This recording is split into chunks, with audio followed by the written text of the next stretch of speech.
With a buy it now price of just $130 US, this iPhone 14 Pro was a deal I couldn't refuse. Listed as water damaged, shown with photos of the internals, which is never a good sign because it means someone's already had a crack at it. The seller says the side button and Face ID don't work, the camera is blurry, and it gets stuck in a boot loop. These are normally things that would make me run from a phone like this, but it became clear this seller may not have any idea what he's doing, especially when he mentioned he only opened up the phone to jam a paperclip into the area near the side button. Now there's an unauthorized repair method if I've ever heard one.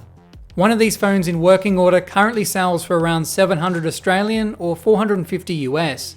As this one is listed for the price of a replacement screen and we can see the screen is verified to work, I felt I had nothing to lose. With it unpacked, we can see it's in great cosmetic condition from the outside. No cracked screen or back glass. The screen, however, is lifting from both sides, which could be a possible expanding battery. The power button is jammed and doesn't press. There's also definitely some liquid damage to the top camera. Let's plug it in and see where that gets us. The listing showed the phone working, so we should be able to test what's wrong before ordering any parts. Upon boot, the phone entered recovery mode by itself, which to anyone who deals with water-damaged phones knows that isn't a good sign. I tried exiting recovery mode using a computer to find it would boot straight back into it. I noticed when I unplugged it from the computer, it began boot looping over and over again. At this point, you're probably thinking along the lines of what the seller had concluded. This phone is cooked. But what if I told you I noticed something in that listing that almost guaranteed I knew what was wrong with it? Getting the phone to boot, all I did was keep pressing the power button with some force. It was reset when I received it, but it took me some time to work out how I'd managed to get it to boot, as I first did it by accident. So what did I see in that listing that was so vital? See this protrusion on the side of the screen?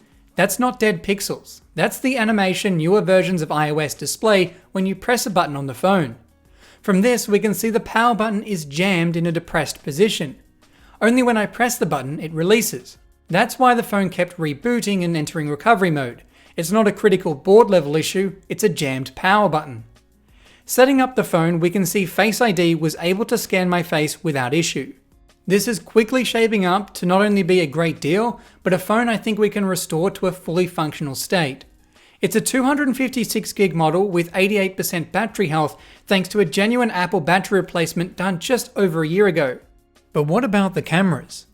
At a first glance, they seem alright, but we know one has evidence of liquid ingress, so let's find out what camera that is in the software. I covered the top camera and cycled through the different lens options, only to find none of them would appear to be the top camera. If I cover another camera with my finger, we get strange effects going on. The default camera app is using multiple cameras at once, and it's smart enough to work out if one's covered to try and exclude it.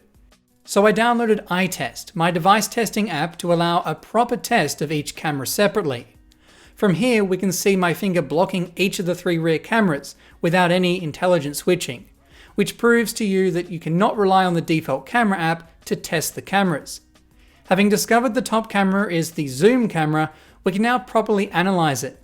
You can see, unfortunately, it has 4 visible black dots, a textbook classic for a damaged camera lens, so we'll need to replace the cameras if we want a dot-free experience.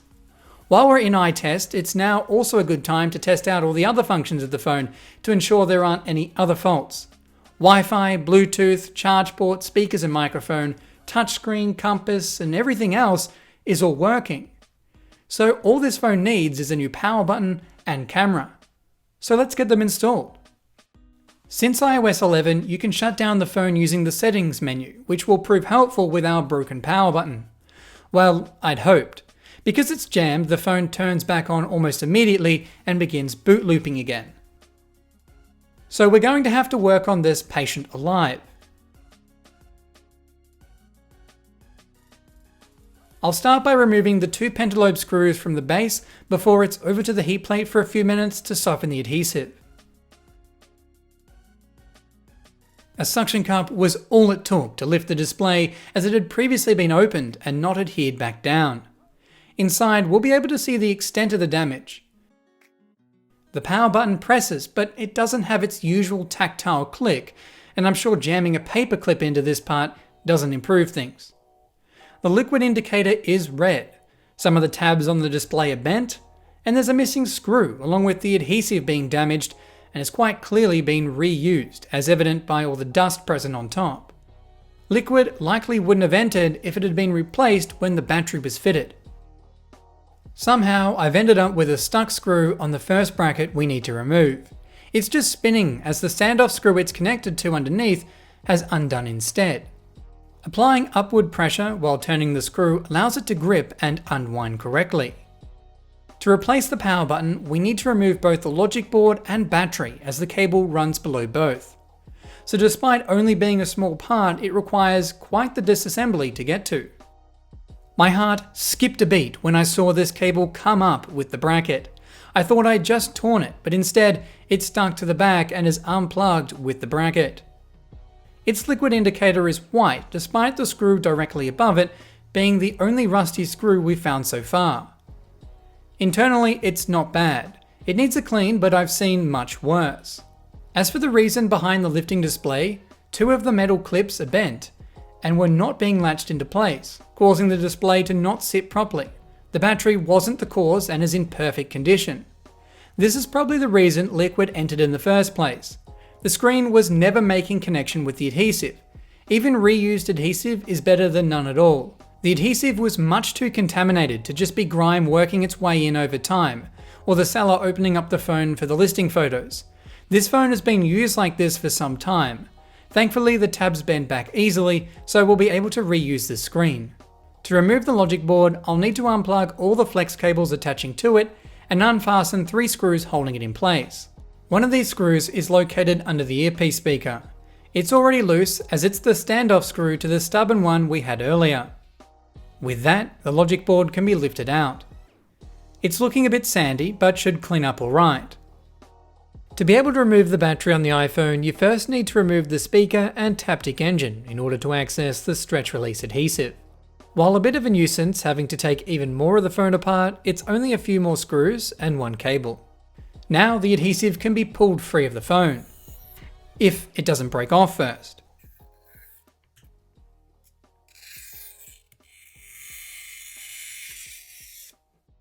With the battery free, we finally have access to the power button.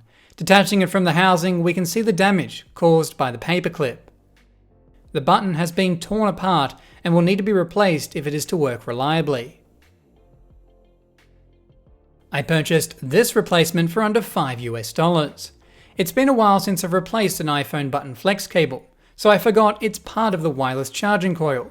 As you can see, no coil is included with this replacement, so our new cable comes with some extra steps. We're going to have to desolder the wireless charging coil from the old cable and install it to the new one. A process I haven't done before, so let's see how I go. I'll detach the other side of the button assembly before we begin any desoldering. Proceeding, I can apply flux to each of the connectors before desoldering them. 2 of the connections are just a single strand of enamel copper wire, which makes them very delicate, so care needs to be taken to ensure they're not damaged during this process. With the old cable removed, I can clean up the residual flux before getting the new cable soldered in. I wouldn't recommend this approach unless you're confident soldering tiny wires, as this assembly can be purchased as a whole unit with the coil already attached.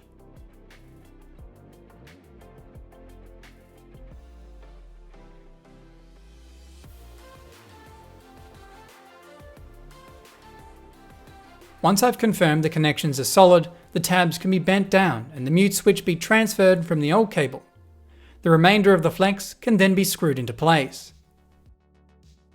While we work on getting this phone reassembled, I will periodically clean as necessary to remove any remaining remnants of rust or corrosion.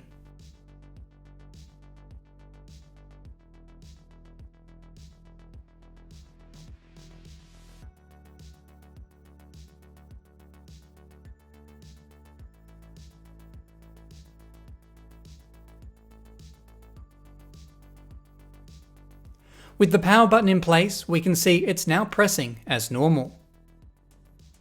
I'll proceed in getting the lower section of the phone back into place with the Taptic engine and speaker to go back in.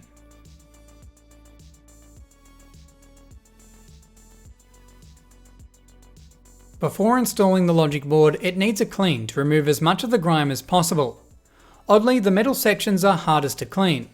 I'm not sure if they're covered in a coating that permanently stains with fingerprints and liquid, but I found it practically impossible to clean any of the shiny metal brackets inside the iPhone for many years, so avoid touching them if possible. The board can now be screwed back into place and have its cables reattached.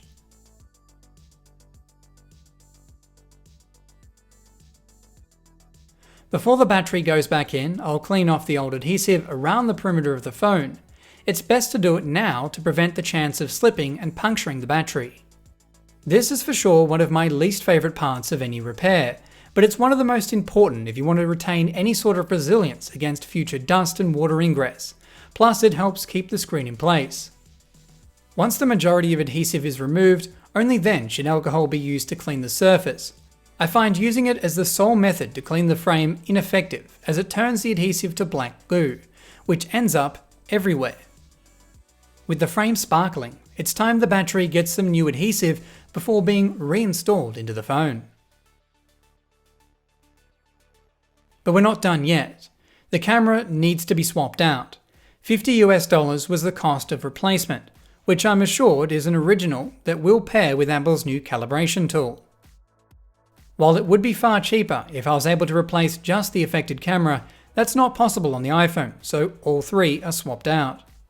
You can see someone's big fingerprint under the bracket, so much for the seller not attempting any repairs. With the camera module in hand, we can clearly see the damage. For some reason it looks partially melted, but it's probably most likely residue from leftover liquid. The replacement has no such damage, so in it goes.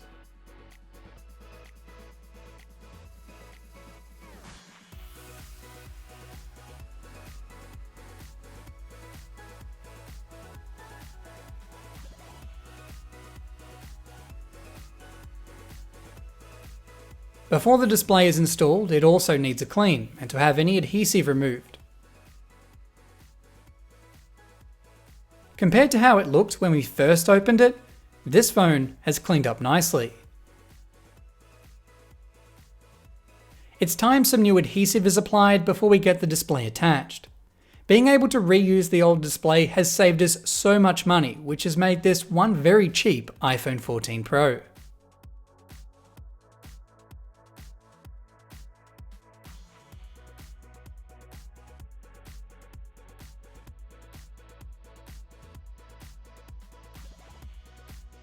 With everything secured, the protective film from the adhesive can be removed and the display pressed down firmly into place.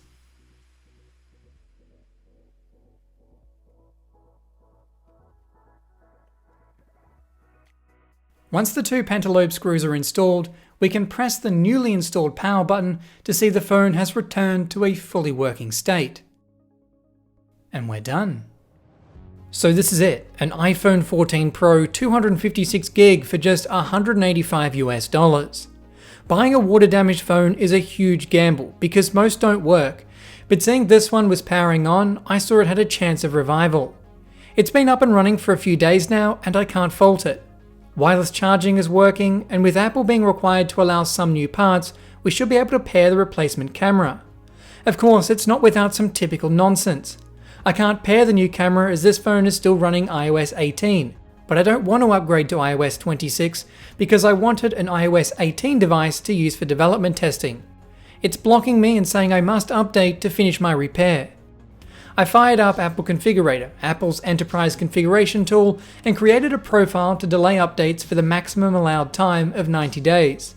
Now I only see the latest version of iOS 18, but after updating I was faced with the same message, as iOS 26.0 was released 96 days ago.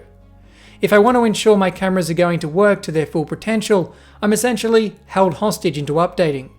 But this Apple Configurator trick allows you to upgrade to older versions of iOS so long as they're less than 90 days old, even if the main restore IPSW files are unsigned and blocked from a normal restore.